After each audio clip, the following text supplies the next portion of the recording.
Hi friends, welcome back to my channel. ఇవాళ video topic వచ్చేసరికి మనం బేసిక్స్ ఆఫ్ సి లాంగ్వేజ్ అయితే చూడబోదాం. కాబట్టి ఎన్వర్డ్ చూడడానికి ట్రై చేయండి. సో మొత్తం క్లారిటీగా ఎక్స్ప్లెయిన్ చేస్తాను. అలాగే నెక్స్ట్ వచ్చేసరికి మెయిన్గా 2 ప్రోగ్రామ్స్ గురించి ఎక్స్ప్లెయిన్ చేస్తాను. వీటి గురించి డీటెయిల్గా చెప్తూ మీకు బేసిక్స్ కూడా ఎక్స్ప్లెయిన్ చేస్తాను. కాబట్టి ఎన్వర్డ్ చూడడానికి ట్రై చేయండి. ఇన్ కేస్ ఈ వీడియో కానీ వర్త్ అంటే 500 లైక్స్ టార్గెట్ ఇస్తున్నా. కంప్లీట్ చేయండి.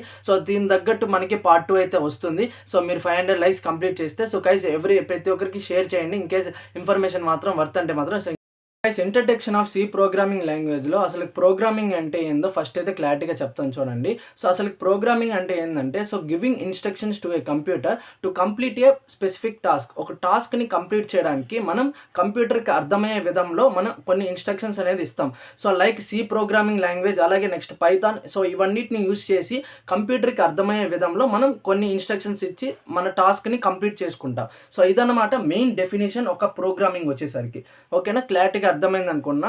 అలాగే నెక్స్ట్ వచ్చేసరికి దీన్ని డెవలప్ చేసింది వచ్చేసరికి, అంటే సి ప్రోగ్రామింగ్ని డెవలప్ చేసింది వచ్చేసరికి డెన్నిస్ రిచీ అనమాట. 1972లో డెవలప్ చేయడం అయితే జరిగింది. క్లారిటీగా ఎక్స్ప్లెయిన్ చేశాను అనుకున్నా. గైస్, నెక్స్ట్ వచ్చేసరికి మనకి ఫ్యూచర్స్ ఆఫ్ సి అనమాట. ఇక్కడ మనకి క్లారిటీగా గమనిస్తే మనం రాసే యొక్క కోడ్ వచ్చేసరికి ఫాస్ట్ అండ్ ఎఫిషియెంట్గా ఉంటుంది సి లాంగ్వేజ్లో వచ్చేసరికి. అలాగే నెక్స్ట్ వచ్చేసరికి it is a portable language, can run in any system. ప్రతి ఒక్క సిస్టంలో ఇదైతే రన్ అవుతుంది సి లెవెల్ లాంగ్వేజ్ అనేది. అండ్ నెక్స్ట్ వచ్చేసరికి it is a middle level language అనమాట.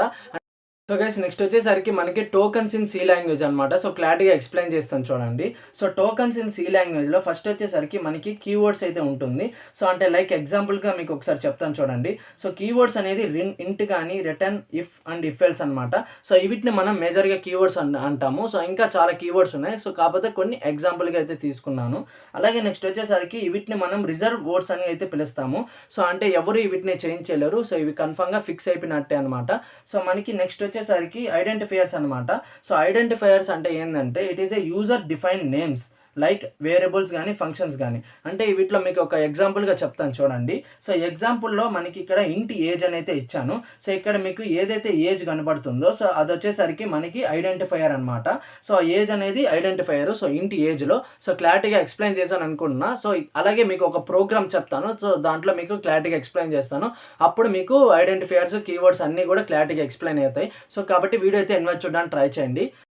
నెక్స్ట్ వచ్చేసరికి మనకి హ్యాష్ ఇంక్లూడ్ అంటే ఏంది, అలాగే నెక్స్ట్ stdio.h ఇవన్నీ ఎందుకు రాస్తామని క్లియర్గా ఎక్స్ప్లెయిన్ చేస్తాను. కాబట్టి ఎన్వైజ్ చూడడానికి ట్రై చేయండి. ఫస్ట్ వచ్చేసరికి మనకి ఇక్కడ కనిపిస్తుంది ఇంక్లూడ్ వచ్చేసరికి it is a preprocessor which helps to access the files that are in the stdio.h. అంటే ఇప్పుడు నార్మల్గా stdio.hలో ఉన్న ఫైల్స్ని యాక్సెస్ చేయడానికి మనం ఇంక్లూడ్ అనేది యూజ్ చేస్తాం. మనకి ఇక్కడ stdio.hలో ఏ ఫైల్స్ ఉంటాయంటే printf అండ్ scanf. అంటే ఇక్కడ మీకు డెఫినేషన్ కూడా ఇచ్చాను చూడండి. స్టాండర్డ్ ఇన్పుట్ అండ్ అవుట్పుట్ని మనం యాక్సెస్ చేయడానికి ఇంక్లూడ్ అనేది యూజ్ చేస్తాం. అంటే ఇప్పుడు నార్మల్గా కొన్ని లైబ్రరీ ఫైల్స్ అనేది మనం stdio.hలో ఆల్రెడీ స్టోర్ అయి ఉంటాయి. వీటిని యాక్సెస్ చేయడానికి మనం ఇంక్లూడ్ అనేది యూజ్ చేస్తాం. క్లియర్గా ఎక్స్ప్లెయిన్ చేశాను అనుకున్నా. ఇది మేజర్గా మనం ఇంక్లూడ్ అండ్ stdio.h యొక్క ప్రిఫరెన్స్. నెక్స్ట్ వచ్చేసరికి చాలా మందికి డౌట్ ఉంటుంది అసలు మెయిన్ ఎందుకు రాస్తామా అని చెప్పి. ఇక్కడ మీకు క్లారిటీగా ఎక్స్ప్లెయిన్ చేస్తాను చూడండి. It is a starting point of any program అనమాట. సపోజ్ మీరు ఏదైతే ప్రోగ్రామ్ రాస్తున్నారో కన్ఫర్మ్గా మీరైతే మెయిన్ అయితే రాయాలి. అప్పుడే మీకు కోడ్ అనేది ఎగ్జిక్యూట్ అయ్యి మీకు ఒక అవుట్పుట్ అనేది వస్తుంది అనమాట. అలాగే నెక్స్ట్ వచ్చేసరికి మీరు ఒక కంప్యూటర్కి ఒక ఇంటిమేషన్ ఇస్తున్నారు. ఫర్దర్గా మీకు అక్కడి నుంచి కోడ్ అనేది స్టార్ట్ అవుతుంది అని చెప్పి కంప్యూటర్కి ఒక ఇంటిమేషన్ ఇస్తున్నారు. ఈ 2 మెయిన్ పర్పసెస్ వల్ల మనం మెయిన్ అయితే యూజ్ చేస్తాం అనమాట. అలాగే నెక్స్ట్ వచ్చేసరికి డిస్ప్లేస్ ద అవుట్పుట్ అనమాట, printf అనేది. ఇక్కడ మీరు మధ్యలో ఏదైతే కోడ్ రాస్తారో మనకి అది వచ్చేసరికి అవుట్పుట్గా డిస్ప్లే అయితే అవుతుంది అనమాట. అలాగే నెక్స్ట్ వచ్చేసరికి scanf అంటే ఏంటంటే it takes the input data. Input డేటాని scanf స్కాన్ఎఫ్ వచ్చేసరికి తీసుకుంటుంది అనమాట. ఇన్పుట్ డేటాని scanf తీసుకొని మనకి ఇక్కడ సింటాక్స్ వచ్చేసరికి scanfకి ఫార్మాట్ స్పెసిఫైయర్ అండ్ వేరియబుల్ అని అయితే ఇచ్చాయి కదా. అంటే నార్మల్గా మనకి %d అండ్ %f. ఇవన్నీ డేటా టైప్స్ అనమాట. కమింగ్ అప్లో నేను చెప్తాను. క్లారిటీగా జస్ట్ ఒక ఇంటిమేషన్ వరకు మాత్రమే నేను ఒక సింటాక్స్ అయితే ఇచ్చాను. జస్ట్ గుర్తుపెట్టుకోండి, అంటే నేను మళ్ళీ ఒక క్లియర్గా మీకు కమింగ్లో మీకు చెప్తాను. కాబట్టి వెంటనే చూడడానికి ట్రై చేయండి.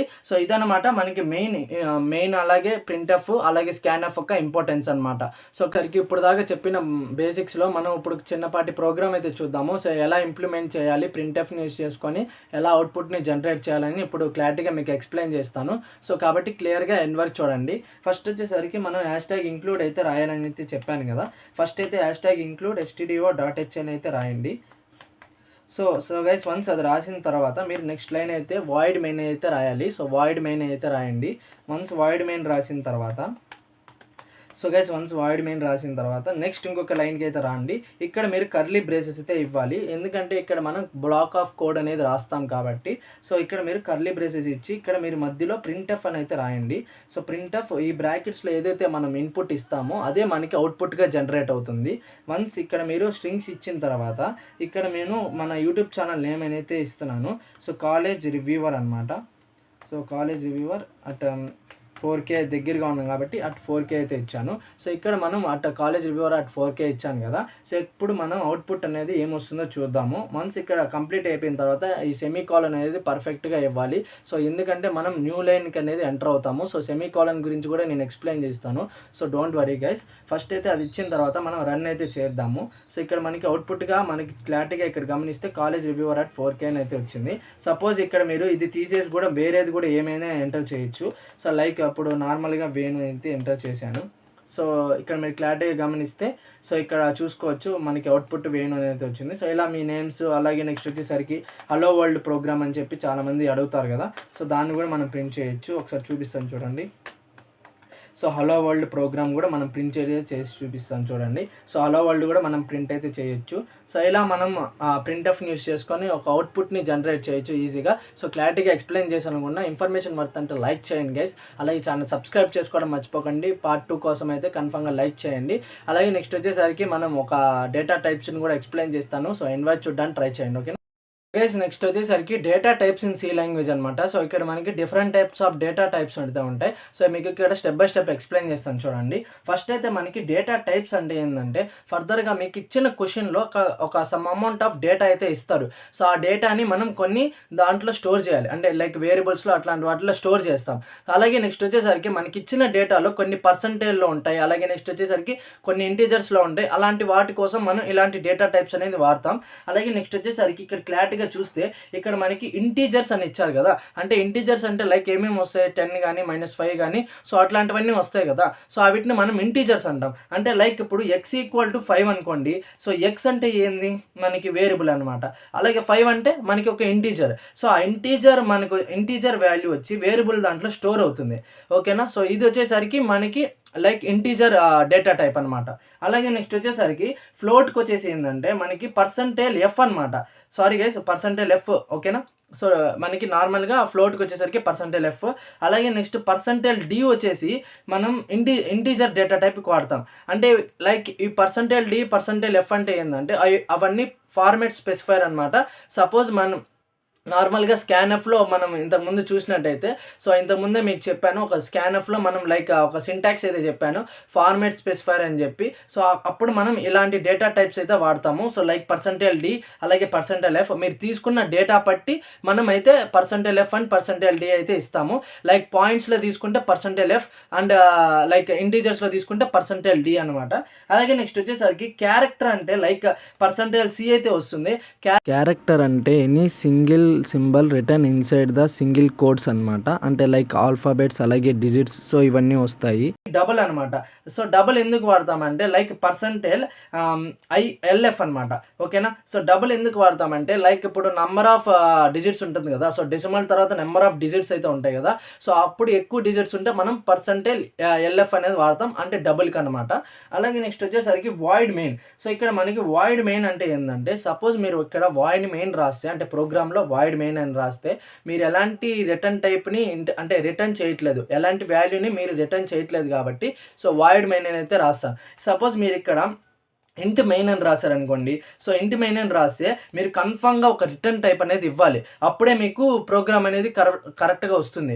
అలాగే మీరు రిటర్న్ టైప్ అంటే రిటర్న్ 0 అని ఇవ్వాలి. So last ending of the ప్రోగ్రామ్లో రిటర్న్ 0 అని ఇచ్చి మీరు ఫ్లవర్ బ్రాకెట్ అయితే క్లోజ్ చేయాలి, అప్పుడే మీకు పర్ఫెక్ట్గా కోడ్ అనేది ఎగ్జిక్యూట్ అవుతుంది. సో ఎప్పుడు ఇవ్వాలి రిటర్న్ 0, ఇన్ కేస్ మీరు ఏమైనా ఇంటీజర్ వాల్యూస్ సో అట్లా అంటే ఇంట్ మెయిన్ అట్లాంటివి రాస్తే మీరు కన్ఫామ్గా రిటర్న్ 0 అనేది రాయాలి. సపోజ్ మీరు ఎలాంటి వాల్యూని రిటర్న్ చేయట్లేదు అంటే అంటే మాత్రం అప్పుడు వాయిడ్ మెయిన్ అయితే రాసుకోవచ్చు. సో ఇది మెయిన్ వాయిడ్ మెయిన్కి అలాగే ఇంట్ మెయిన్కి ఉన్న డిఫరెన్స్.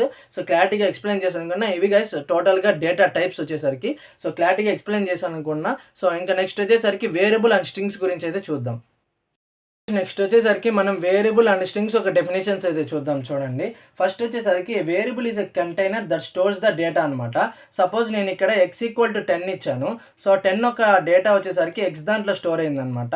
సో ఇలా స్టోర్ అయిన దాన్ని మనం వేరియబుల్ అని అయితే అంటాము. అంటే ఇక్కడ ఎక్స్ వచ్చేసరికి వేరియబుల్, అలాగే 10 వచ్చేసరికి ఇంటీజర్ అనమాట. అలాగే నెక్స్ట్ ఇక్కడ క్లారిటీగా చూస్తే ఫ్లోట్ శాలరీ అనేది ఇచ్చాను కదా. సో ఫ్లోట్ అనేది ఏంది డేటా టైప్ అనమాట. అలాగే శాలరీ అనేది ఏంది మనకి ఇక్కడ వేరియబుల్ అనమాట. ఇది వచ్చేసరికి మనకి ఒక ఇంటీజర్ అంటే లైక్ ఫ్లోట్ ఇచ్చాం కాబట్టి ఇక్కడ పాయింట్స్లో ఉంది కాబట్టి సో ఇది మనకి ఫ్లోట్ ఒక డేటా టైప్ అనమాట. సో ఇలా మనం ఒక దాన్ని స్టోర్ చేసుకునే దాన్ని వేరియబుల్ అని అయితే అంటాం. అంటే ఇక్కడ శాలరీ వచ్చేసరికి వేరియబుల్ అనమాట. అలాగే నెక్స్ట్ వచ్చేసరికి స్ట్రింగ్స్ అంటే ఏంటంటే a string is and just అరే of characters ending with a null character. Like ఇప్పుడు హలో అనుకోండి. సో లైక్ ఇప్పుడు స్ట్రింగ్స్ అంటే ఇక్కడ మనకి డబుల్ కోడ్స్తో ఇండికేట్ చేస్తాం. సో ఈ డబుల్ కోడ్స్ లోపల ఏదైతే రాస్తామో దాన్ని మనం స్ట్రింగ్స్గా కన్సిడర్ అయితే చేసుకుంటాం. సో ఈ డబుల్ కోడ్స్ తర్వాత సపోజ్ మీరు ఏదైనా నేమ్ ఇచ్చినా కూడా లైక్ వేణు అని అయితే ఇచ్చాను. సో నా నేము. సో ఇక్కడ మీరు కన్సిడర్ చేసుకుంటే ఇక్కడ కన్సిడర్ చేయరు ఇది, ఓకేనా. సో స్ట్రింగ్స్ అనేది ఇక్కడ వేణుని కన్సిడర్ చేయరు, ఎందుకంటే ఇవి నార్మల్గా డబుల్ కోడ్స్లో లేదు కాబట్టి. మీరు కన్ఫర్మ్గా డబుల్ కోడ్స్లో ఇస్తేనే స్ట్రింగ్ అనేది కన్సిడర్ చేసుకుంటుంది, ఓకేనా. సో అదైతే క్లారిటీగా గుర్తుపెట్టుకోండి. ఇది కూడా స్టోర్స్ ద డేటా. కాకపోతే ఏంటంటే ఇక్కడ మీరు వర్డ్స్లో స్టోర్ చేస్తారు, అలాగే మనకి వేరియబుల్లో ఏంటంటే వాల్యూస్ని స్టోర్ చేస్తారు. సో క్లారిటీగా చెప్పాను అనుకున్నా. సో స్ట్రింగ్స్ అలాగే వేరియబుల్ యొక్క డిఫరెన్సెస్. సో ఇది గైస్ టోటల్గా వచ్చేసరికి వేరియబుల్ అలాగే నెక్స్ట్ స్ట్రింగ్స్ యొక్క డెఫినేషన్స్ అండ్ ఎగ్జాంపుల్స్ అనమాట. నెక్స్ట్ వచ్చేసరికి మనకి సెమీకోలన్ అలాగే కర్లీ బ్రేసెస్ గురించి క్లియర్గా ఎక్స్ప్లెయిన్ చేస్తాను చూడండి. సో సెమీకోలన్ అంటే ఏంటంటే it tells the code of the line finished we are entering the new line. Suppose మీరు ఒక లైన్ రాశారు. సో కోడ్ అంటే ఒక లైన్ రాసిన తర్వాత సో ఆ లైన్ అనేది పూర్తి అయిపోయింది, నెక్స్ట్ ఇంకొక లైన్కి వెళ్ళాలి. అప్పుడు మీరు సెమీకోలన్ అనేది యూజ్ చేయాలి. సో అప్పుడే కంప్యూటర్కి అర్థమయ్యి సో ఓకే ఈ లైన్ అనేది ఫినిష్ అయిపోయింది, సో ఇంకొక న్యూ లైన్కి ఎంటర్ అవుతున్నారని అర్థమవుతుంది. సో ఎప్పుడైతే మీరు ఒక లైన్ రాస్తారో కన్ఫర్మ్గా ఎండింగ్లో సెమీకోలన్ అయితే ఇవ్వాలి. సో ఇదైతే క్లారిటీగా గుర్తుపెట్టుకోండి, ఓకేనా. అలాగే నెక్స్ట్ వచ్చేసరికి కర్లీ బ్రేసెస్ అనమాట. We will write the code of block inside the curly braces. మీరు ఇక్కడ ఏదైతే రాస్తారో లైక్ ఇక్కడ మీరు కోడ్ అనేది రాస్తారనమాట. సో ఈ కర్లీ బ్రేసెస్ మధ్యలో ఏదైతే రాస్తారో కోడ్ అనేది సో అది మాత్రమే కంప్యూటర్ అనేది అనలైజ్ చేసుకొని మనకి అవుట్పుట్ అనేది ఇస్తుంది అనమాట. సో క్లారిటీగా చెప్పాను అనుకున్నా. ఇది గైస్ టోటల్గా మనకి బేసిక్స్ ఆఫ్ సి లాంగ్వేజ్ అనమాట. సో మీకు క్లారిటీగా అర్థమైంది అనుకున్నా. అలాగే నెక్స్ట్ వచ్చేసరికి సమ్ ఆఫ్ 2 GDs ప్రోగ్రామ్ కూడా వీడియోలోనే చేద్దాం అనుకున్నా. కాకపోతే ఏంటంటే లెంతీ అవుతుందని చెప్పి చేయడం లేదు. సో ఇంకొక పార్ట్ 2 వీడియోలో మీకు కన్ఫర్మ్గా ఎక్స్ప్లెయిన్ చేస్తాను. కాబట్టి లైక్ చేయండి. 500 likes టార్గెట్ ఇస్తున్నా. సో ఈ వీడియో కానీ 500 likes కానీ రీచ్ అయితే పార్ట్ 2లో మీకు కన్ఫర్మ్గా మంచి ఇన్ఫర్మేషన్ అయితే ఇస్తాను. అలాగే నెక్స్ట్ వచ్చేసరికి మీ ఫ్రెండ్స్కి కూడా షేర్ చేయండి ఈ వీడియో అనేది. సో దాని ద్వారా వాళ్ళకి కూడా డౌట్స్ అనేది క్లారిటీ అయితే వస్తుంది కదా. సో ఐ థింక్ మీ అందరికి కూడా హెల్ప్ఫుల్ అయింది అనుకున్నా ఈ వీడియో అనేది. సో కన్ఫర్మ్గా లైక్ చేయండి, అలాగే షేర్ చేయండి. I will see in the next.